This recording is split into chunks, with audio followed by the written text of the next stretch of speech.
Invalid argument forms. Just as there are valid argument forms, there are invalid argument forms. Okay? So in the invalid argument forms, before I can tell you about them, we have to do just a little bit of terminology. So we need to know about antecedent and consequent. In our if-then statement, the P, okay, the P is the antecedent and the Q is the consequent.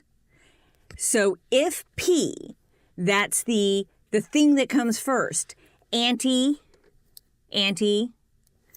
prior, before, okay, the thing that comes first, P, and then Q, the consequent, the result, etc., etc. Y'all get the idea, right? Okay, so we need this terminology because the names of our invalid argument forms include this terminology. Our first invalid argument form is affirming the consequent. If P, then Q, Q, therefore P. Okay?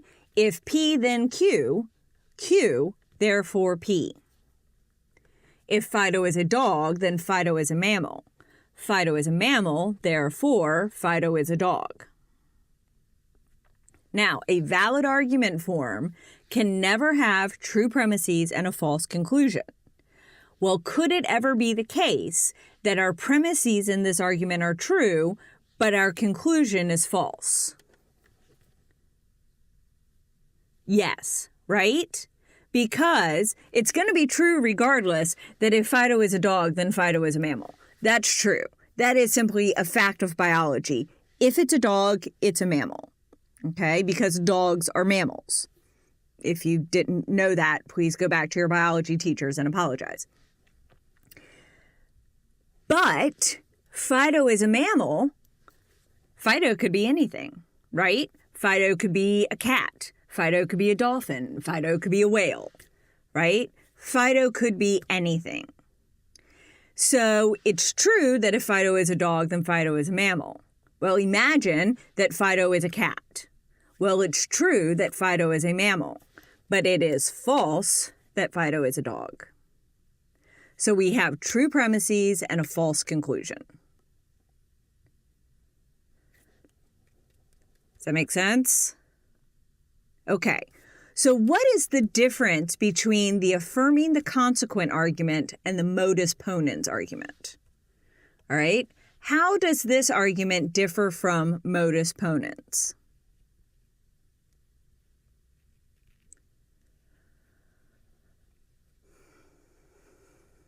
Are you thinking about it? All right, well, if you said the P's and Q's are switched, you're correct. Remember, modus ponens says if P, then Q, P, therefore Q. So I'll switch to black. Our P here is our second premise, whereas here, Q is our second premise. Does that make sense? So when P is our second premise, or when P is the premise, then we're working with modus ponens, it's a valid argument. But if Q is your premise and you're concluding P, it's invalid. It's affirming the consequent. Make sense? All right, let's look at another one. So we have our terminology, okay? If P, then Q. All right. Well, the next one is denying the antecedent. Okay, denying the antecedent. If P, then Q, not P, therefore not Q. All right? If Fido is a dog, then Fido is a mammal. Fido is not a dog, therefore Fido is not a mammal. Could we have true premises and a false conclusion with this argument? You should be saying, yeah, yeah. It's exactly the same way it was before, right? It's true no matter what that if Fido's a dog, Fido's a mammal. But if Fido's a cat, it's also true that he's not a dog, but it's false that he's not a mammal. Right? Now, how does this differ from modus tollens? How does this differ from modus tollens? Well, it's the same way. Y'all should be going, okay, just like it did before. We've swapped the P and the Q.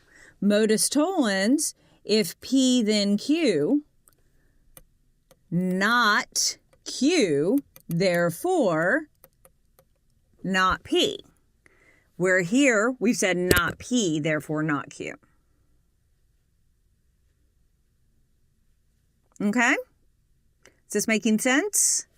We're getting a sense of what's going on. We understand?